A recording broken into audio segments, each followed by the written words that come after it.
Before rhythm, before language, before history carved its names into maps, there was pressure. Far beneath the surface of the Caribbean Sea, tectonic plates shifted in silence. Stone folded, heat rose, water trembled. And from collision, an island emerged. Jamaica was not placed here gently. It was lifted, forged upward through fire and fracture, built from coral skeletons and volcanic memory, shaped by forces that do not consult permission. This is not simply land surrounded by water. This is resistance made visible. From the first light that strikes its shores to the mist that crowns its highest peaks, Jamaica exists at the intersection of impact and endurance. Here, the sea does not rest, it tests. Wave after wave presses against limestone and sand, sculpting an edge that is never final. This is where land meets infinity. But the island does not bow to the horizon, it stands. And above those shores, mountains rise with deliberate authority. The Blue Mountains ascend into cloud, watching two seas at once, the Atlantic to the north, the Caribbean to the south. Elevation here is not an accident of geology, it is perspective.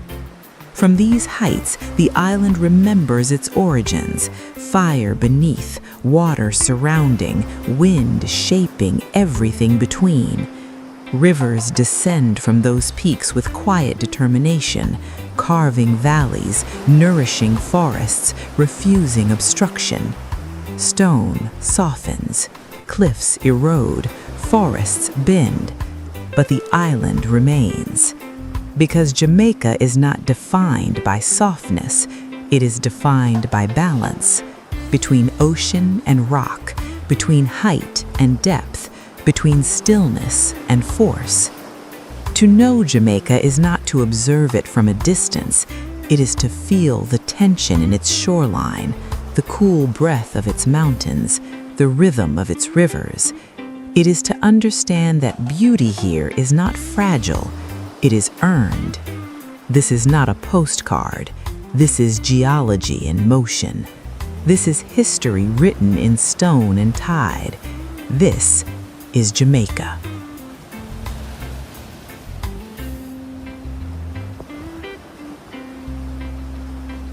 Chapter 1: Where Land Meets Infinity. The first thing you notice is the light, not the sand, not the water, the light. It arrives unfiltered across the Caribbean horizon, liquid gold spilling over the curve of the earth. Dawn does not creep onto Jamaica's shores, it declares itself. Along the northern coastline, the sea rests in gradients of impossible blue, turquoise near the shallows, deep cobalt beyond the reef. But this serenity is deceptive, because these beaches were not placed here, they were built, grain by grain, century by century. Beneath your feet, the sand tells a story older than memory. Crushed coral, pulverized shell, fragments of ancient reef reduced by wave and time. Every tide contributes, every retreat reshapes. The shoreline is not fixed, it negotiates daily with the sea, and the sea does not compromise. At 7 Mile Beach, the horizon stretches in disciplined simplicity, long, clean, unbroken. Palm trees lean inland under the persuasion of trade winds.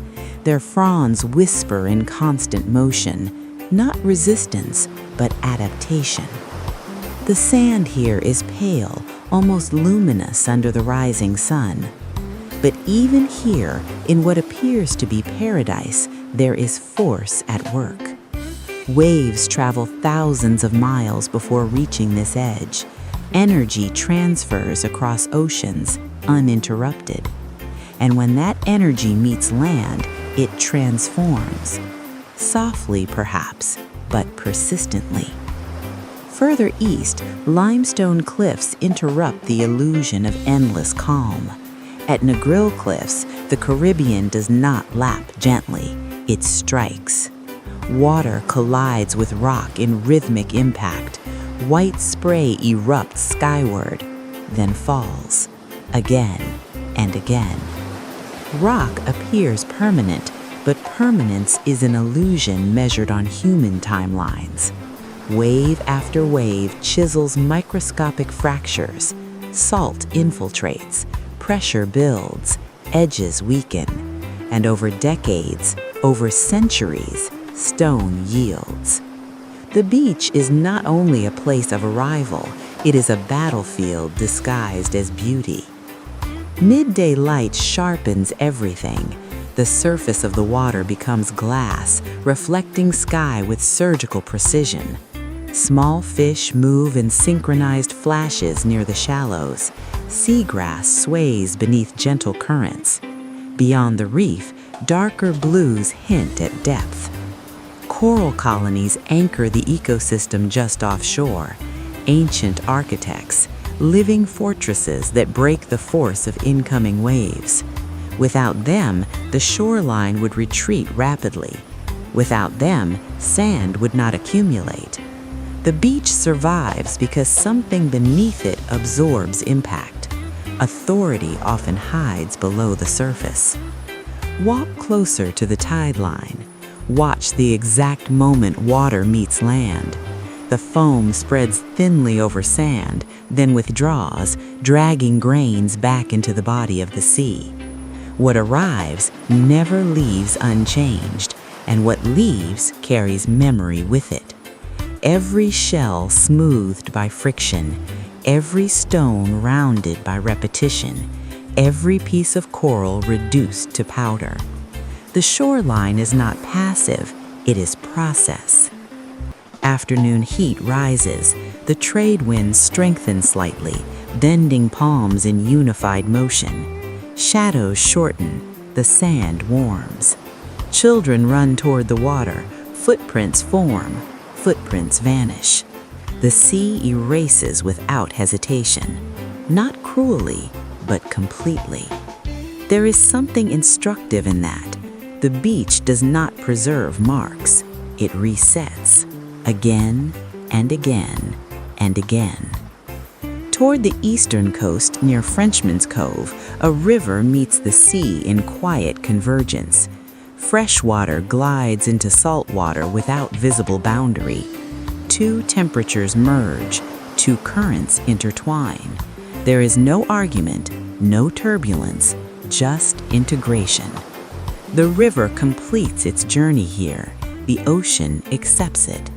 The shoreline becomes transition rather than division. As evening approaches, the color shifts. Gold becomes amber. Amber deepens to copper. The sun lowers slowly toward the horizon, casting elongated reflections across the Caribbean surface. Waves soften, the rhythm slows, the air cools. At this hour, the beach reveals its truest nature, not as spectacle, but as threshold, between land and infinity, between stillness and motion, between solidity and surrender. When the sun finally descends beyond sight, the sky burns briefly before fading into violet. The sea darkens, details dissolve, only the sound remains, a steady pulse of water against shore, breathing in, breathing out, breathing in, breathing out. Deech continues its work long after visibility fades.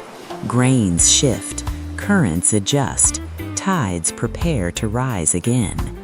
Because this place is not static beauty, it is controlled instability, an edge maintained by constant negotiation. Jamaica's beaches are not gentle accidents of geography. They are evidence of endurance, of pressure absorbed, of force redistributed, of time measured in waves, rather than years. This is where the island meets the infinity. The tide never keeps what it touches. It arrives, it reshapes, it retreats. And yet the shoreline remains. From the pale sands of the north coast to the darker volcanic edges where waves strike harder, Jamaica's beaches are not fragile postcards. They are negotiations. Between land and infinity, between permanence and erosion, between silence and rhythm. Each wave that collapses onto the shore carries memory, coral, salt, distant storms, moonlit tides pulled by forces unseen. And every footprint pressed into sand is temporary. But the island endures. At dawn, the beaches glow gold, as if lit from within. At dusk, they darken into silhouettes against burning skies. At night, they listen. The sea does not sleep. It breathes, slow, ancient, unbothered. And in that breathing, we understand something deeper. Jamaica is not merely surrounded by water, it is defined by what presses against it. The horizon is not an ending, it is an invitation. But if the beaches are the island's edge, then the mountains are its spine. And what rises above the tide watches everything below. Beyond the shoreline, beyond the warm salt air, beyond the rhythm of waves against limestone, the land begins to lift. Gradually at first, then deliberately. Clouds gather where sand once burned, temperature cools, the air sharpens. And above it all, the highlands stand in quiet authority. In Chapter 2, we leave the coast behind. We ascend into mist, into ridgelines older than memory, into the mountains that watch two seas. If this journey along Jamaica's edge has moved you, if you feel the pulse of tide and wind and stone, then walk with us further. Subscribe, because this is not just a documentary. This is exploration through perspective, and the higher we climb, the more we see. Now we rise.